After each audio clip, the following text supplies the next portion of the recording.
Assalamualaikum warahmatullahi wabarakatuh.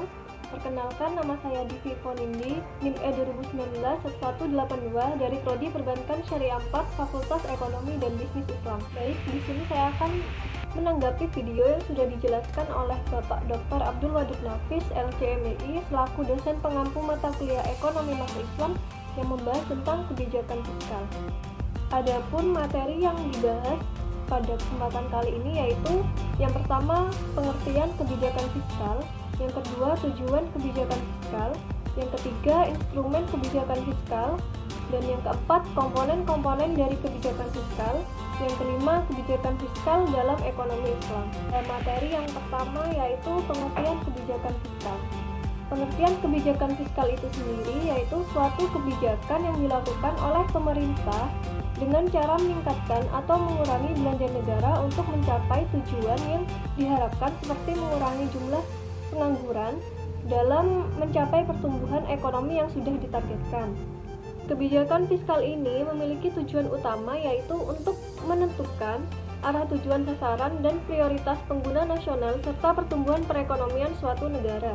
Selain tujuan kebijakan fiskal, juga ada tujuan-tujuan yang dikeluarkan dari kebijakan fiskal yaitu mencapai kestabilan perekonomian nasional, mendorong laju investasi, membuka kesempatan kerja yang luas, mengurangi pengangguran, mewujudkan keadilan sosial sebagai wujud pemerataan dan pendistribusian pendapatan dan menjaga stabilitas harga barang dan jasa agar terhindar dari inflasi.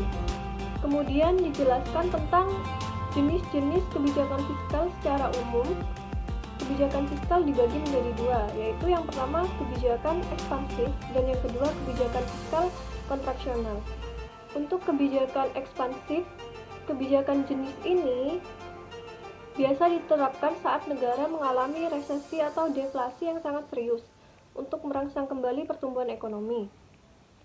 Melalui kebijakan ini, pemerintah akan melakukan penurunan pajak atau membelanjakan uang. Kemudian kebijakan yang kedua yaitu kebijakan kontraksional. Dengan kebijakan ini berbanding terbalik dengan kebijakan sebelumnya. Kebijakan ini dilakukan untuk menghambat laju pertumbuhan ekonomi, tetapi hal ini tidak berlaku bagi negara yang mengalami inflasi tinggi. Ternyata bukan hanya inflasi saja yang merugikan, namun inflasi yang terlalu tinggi juga dapat memberikan dampak buruk bagi negara. Kebijakan kontraksional ini dilakukan dengan memotong pengeluaran negara dan meningkatkan pajak. Pemasukan suatu negara dalam perspektif ekonomi Islam yaitu zakat pajak pertanian, pajak perseorangan, pajak perdagangan, pajak harta rampasan perang, orang yang memiliki ahli waris, orang yang tidak memiliki ahli waris, aparat atau denda riba atau hadiat, dan pendapatan lain yang bersumber dari usaha yang halal.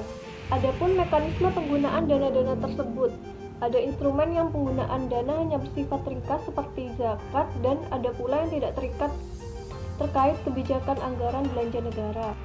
Suatu perbedaan yang mendasar terkait kebijakan anggaran belanja negara, suatu perbedaan yang mendasar mengenai sistem anggaran belanja antara Islam dengan konvensional atau modern, yaitu untuk Islam menitik beratkan pada masalah pelayanan terhadap urusan umat yang telah diterapkan sesuai dengan apa yang menjadi pandangan Islam. Berbeda dengan anggaran belanja modern, di mana lebih menekankan pada suatu campuran rumit antara rencana atau proyek. Perbedaan yang paling mendasar antara kebijakan fiskal Islam dengan kebijakan fiskal konvensional atau modern terkait dengan kesejahteraan yang akan dicapai, di mana konsep kesejahteraan hidup ini dicapai dalam kebijakan fiskal konvensional ini untuk mendapatkan keuntungan maksimum bagi individu dalam kehidupan tanpa kebutuhan spiritual manusia.